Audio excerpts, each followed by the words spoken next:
Good morning, everyone. Back with me again in English class, and today's lesson is talk about should and must. Nah, jadi di pertemuan kali ini kita akan membahas mengenai should and must. Di dalam bahasa Indonesia, should and must adalah harus. Ya, benar. Jadi kedua kata ini memiliki arti yang sama ya di dalam bahasa Indonesia, yaitu harus. Namun di dalam bahasa Inggris, keduanya ini memiliki cara penggunaan atau pemakaian yang berbeda. Seperti apa sih, Miss? Maksudnya atau contohnya, kita akan bahas di pertemuan kali ini untuk lebih lanjutnya. Yang pertama adalah should. What is should? Should is a modal verb most commonly used to make recommendations or give advice. Recommendations or give advice. Nah, jadi dikatakan bahwa kata kerja bantu yang biasanya digunakan untuk memberikan rekomendasi ataupun saran adalah should, ya. Oke. And there are two forms of using should. Jadi ada dua bentuk dalam penggunaan should. Yang pertama, affirmative form atau positive. Ini sama dengan positif ya. And the second one is negative form. Jadi kita akan membahas affirmative forms atau positive terlebih dahulu. Should comes first in the verb phrase, after the subject and before another verb. Jadi dikatakan bahwa kata should itu harus diletakkan sebelum kata kerja di dalam sebuah kalimat atau sesudah subjek dalam kalimat dan sebelum kata kerja di dalam kalimat. Contohnya, I should go home now. Nah, kata should di sini berada di tengah-tengah antara subjek dan verb, yaitu berada di setelah subjek dan sebelum verb. Ya. And the second, should cannot be used with another modal verb. Jadi dikatakan bahwa kata should tidak bisa digunakan dengan modal verb atau auxiliary verb yang lainnya. Modal verb atau auxiliary verbnya itu seperti apa, Miss? Ini dia. Seperti misalnya will, must, may, ya itu tidak bisa digunakan bersamaan dengan should di dalam sebuah kalimat. Ini harus dicatat dan diingat ya. Oke, itu dia affirmative form. And now we move to negative form. The negative form, the first is negative form of should is should not or shouldn't. Nah, bentuk negatif dari kata should adalah should not or shouldn't. Ini sama aja ya, should not or shouldn't. Nah, shouldn't ini adalah singkatan dari should not. Alright. The second, we don't use don't, doesn't, didn't with should. Kata should tidak bisa digunakan bersamaan dengan don't, doesn't, didn't, ya, itu tidak bisa. And the third, we use the full form should not in formal contexts or when we want to emphasize something. Nah, jadi perlu kita ingat bahwa bentuk negatif dari should, yaitu shouldn't atau should not, itu tidak bisa disingkat dalam formal konteks. Jadi harus benar-benar ditulis should not, tidak boleh shouldn't, tidak boleh disingkat, ya. Atau ketika kita ingin menekankan sesuatu, nah, kita tidak boleh menyingkat jadi shouldn't, itu tidak boleh. Harus dilengkapkan penulisannya. Should not, seperti itu, ya. Kita lihat contohnya. For the first is affirmative atau positive, ya. The first, I should go home now. Nah, di sini jelas ya bahwa penggunaan should ini selalu berada sesudah subjek dan sebelum kata kerja, sebelum verb, ya. And the second, it should probably be sunny at the time of the year. Nah, should di sini juga masih berada di tengah-tengah, yaitu sesudah subjek dan sebelum verb phrase-nya, ya. Oke? Jadi sudah jelas sejauh ini untuk contoh affirmative atau positive form dari should. Oke, kita akan lanjut ke negative form. The first is there shouldn't be many people at the beach today. There shouldn't, yaitu singkatan dari should not atau bentuk negatif dari should. Dia disingkat karena tidak mengandung konteks atau referensi yang formal. Jadi tidak masalah bahwa should not itu disingkat menjadi shouldn't. And the second, We should not forget those who have given their lives in the defense of freedom.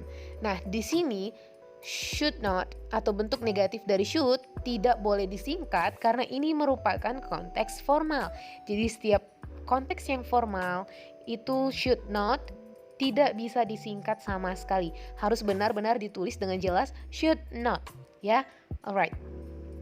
Itu tadi mengenai penggunaan should di dalam affirmative and negative form. And now we jump to must. Nah, must yaitu sama-sama harus, sama dengan should. Apa yang membedakan? Kita akan membahasnya di sini. Must is used to express obligation, give order, and give advice. It can only be used for present and future reference. Nah, ditekankan ya bahwa must ini digunakan untuk menyatakan sebuah keharusan, memberi perintah dan memberi nasihat. Bedanya dengan should tadi bahwa must di sini lebih menekankan bahwa apa yang dinyatakan, apa yang disampaikan itu adalah sebuah keharusan, tidak bisa ditawar-tawar lagi. Kira-kira seperti itu. Nah, must hanya dapat digunakan pada masa sekarang dan masa yang akan datang, ya. Alright. So there are two forms of using must. Nah, tidak berbeda dengan should. Must juga memiliki dua bentuk penggunaannya. Yang pertama adalah affirmative, yaitu positive, and the second is negative form. Sama kan? Persis. Alright. For the first is affirmative form. Must comes first in the verb phrase, after the subject and before another verb. Nah, sama seperti should bahwa kata must ini itu harus diletakkan sudah subjek dan sebelum verb atau sebelum kata kerja. And the second, must cannot be used with another modal verb. Seperti yang di should juga bahwa must katanya tidak bisa digunakan bersamaan dengan modal verb atau auxiliary verb lainnya seperti will, can, may, ya itu tidak boleh. Perlu diingat. And negative form. Negative form of must is must not or mustn't. Mustn't adalah singkatan dari must not.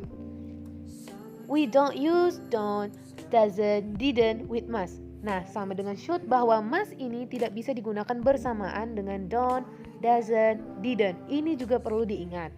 Alright?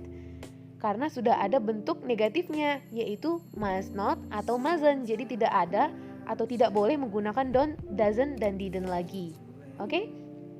And the third, we use the full form must not in formal context or when we want to emphasize something. Seperti yang sudah dinyatakan bahwa penulisan must not ini harus dinyatakan atau harus dituliskan dengan lengkap tanpa disingkat di dalam konteks formal, di dalam formal konteks ya, or atau when we want to emphasize something, ketika kita ingin menekankan sesuatu. Jadi tidak boleh disingkat menjadi mustn't. Ya, ini tidak boleh. Tetap harus ditulis must not. Alright. Let's check the examples. Affirmative atau positive form. Contoh pertamanya adalah all students must bring a packed lunch tomorrow. All students must. Jadi di dalam kalimat ini ditekankan bahwa all students, semua murid-murid harus membawa makan siang besok. Nah, di sini sudah menekankan bahwa ini harus, tidak bisa tidak gitu, harus dilakukan. Karena kalau tidak dilakukan mungkin saja bisa ada sanksi, bisa ada hukuman dan lain sebagainya. Makanya dia menggunakan must. Itu adalah contoh pertama. And the second example is they must submit the homework now. They must submit. Must di sini menekankan bahwa mereka harus mengumpulkan tugasnya sekarang. Must ini tidak bisa ditawar lagi. Kalau sudah menggunakan must artinya harus dan benar-benar harus dilakukan atau dikerjakan. Berbeda dengan should, kalau should tadi masih bisa tidak dikerjakan, masih boleh tidak dikerjakan. Alright. For the negative form, the first example, you must not cross when the light is green. You must not cross when the light is green.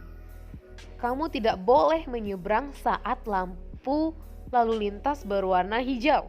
Nah, ini larangan keras, must not. Artinya benar-benar dilarang, benar-benar tidak boleh dilakukan. Karena apa?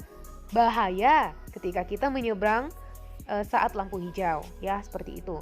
And the second, we mustn't go anywhere before mom arrive at home.